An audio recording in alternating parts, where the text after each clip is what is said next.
What's up, what's up, what's up? Good evening, everybody. This is JG Styles, and welcome to my channel. Alright, so today in this episode, we're going to be going over my second diorama ever. The second one that I ever did. And this is the first time ever taking on the thick foam board that I now get from Home Depot, and this is the first time that I've ever used a lot of these methods and processes to make dioramas. And I took a lot of inspiration from the YouTube channel and the diorama group and kind of made it my own. So we're going to be going over that. This diorama was exciting. It was really fun. I enjoyed it tremendously, and to this day, it's one of my favorite ones. It's very simple, and it's very, very, very small, so I could, take it anywhere, put it anywhere, without it taking up too much space. As you know, last episode I was talking about how I'm the only person who doesn't use magnets, and I don't magnetize. So this one, like all the other ones, are super glued. Now, there is one thing about this diorama that separates it from the others, and that's the fact that once upon a time, this one was magnetized. This one, believe it or not, was magnetized. And I kept it magnetized up until, the third and fourth diorama. And then, I was just looking back at it, because the other ones, the third diorama, the fourth diorama that I did, those were super glued. Excuse me.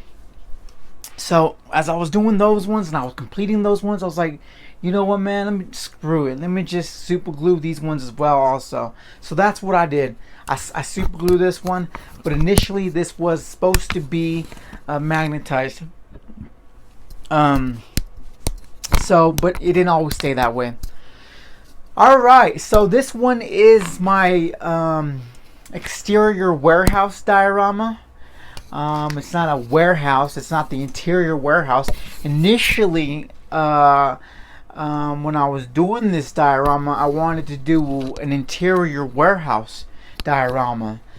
But, after getting into it a little bit and come to find out, this diorama was not big enough. The foam board that I had to work with, and the space and the floor plan and the footprint that I had to work with, was not big enough. So I ended up just doing an exterior one and calling it good. Now that window there, as you can see, is in a decent place, but realistically it should have been much higher. It should have not been in the shot to begin with. So, but it's there, and it's no regrets on this one. This diorama also is like my first one. I had just a floor and two walls, and initially when I had started, I was gonna do all my dioramas with three faces, basically a floor and two walls. Well, that changed, quickly changed real quick. So just because of the fact that I was having a lot of fun with it, and I wanted to decorate and design and construct, as much components to the building or the room as possible. So that's what I did. From 3 on, it's all 3 floors and 1 floor. So, or 3 walls and 1 floor. Sorry about that. So let's get into it. So this diorama sits about 10 inches in depth, while you have 10 inches in length by 10 inches in height. So it's essentially a 10 by 10 by 10. And right now what you see here is I have it posted up.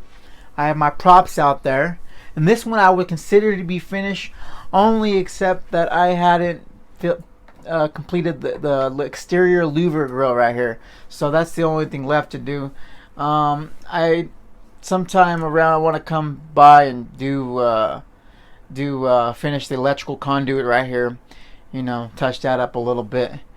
Got all my props here. I got a Jimmy can or an oil drum with a UPS box. I got my action figure. Oh, what's his name? He's from the X-Files. Can't think of it right now. This body right here, this cadet right here, is actually from the X-Files as well. Now, I don't know if I mentioned this in my last episode, but I'm going to mention it now. Most of my doors, all of the doors I made, pretty much 90% of the doors I made are into the... I go ahead and sculpt it and mold it and make it inside the foam. So in other words, I don't cut the hole for the door so the action figures can't go through. So if someone wants to go through the door, you can't go through the door. You'd have to go to the other side by just walking outside and going this way. So, but I don't do a lot of toy photography. Maybe if I did a lot of toy photography, then I would have a different opinion on it. But yeah, that door right there is made in the foam. And then obviously we got our junction box here with the electrical conduit. And this is my, well, no, this is my second time on this one ever doing the bricks. Doing the bricks right here. So I did the bricks here, with some concrete here. And then I did, you know, obviously my big concrete, my concrete slab here.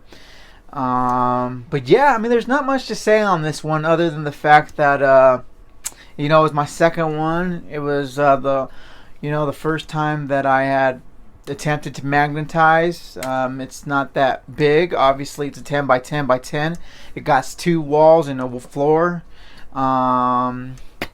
And it's an exterior. It's an exterior of a warehouse. So that's about it, everybody. This is all I have for you today. As always, I'll go and set some still pictures and go from there. Now, episode 1, I just want to mention that episode 1 was far too long. It was 21 minutes, and that was because I was trying to get my introduction going. It was a pilot, so I wanted to have a little more information than I usually do in my next videos. So that's why that was so long, but that will never happen again. That was unacceptable.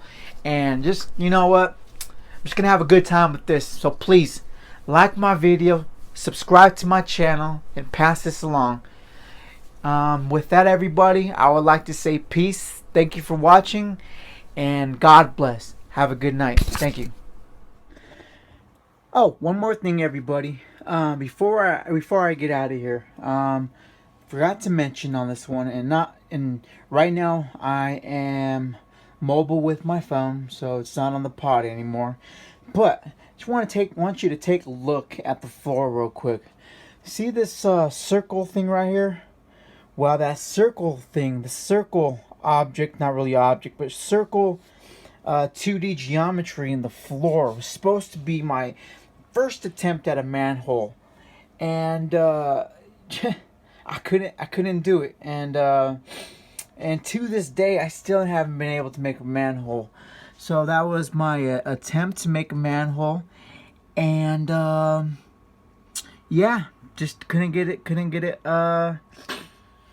the hole cut, and didn't have an object to put there to represent a manhole, so, or, you know, a sewer hole. So, but yeah, I just wanted to mention that.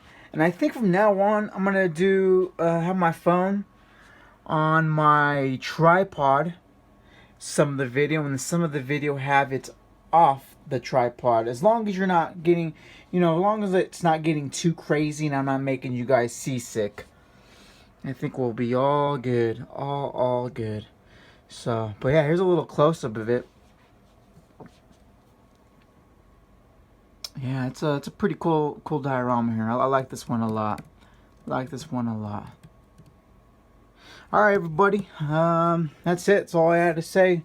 Just wanted to bring up that manhole right there, and I ended up just keeping it there for the hell of it. You know, maybe it could be some weathering or something. Maybe a big old meteorite came down. I don't know. Made a perfect circle.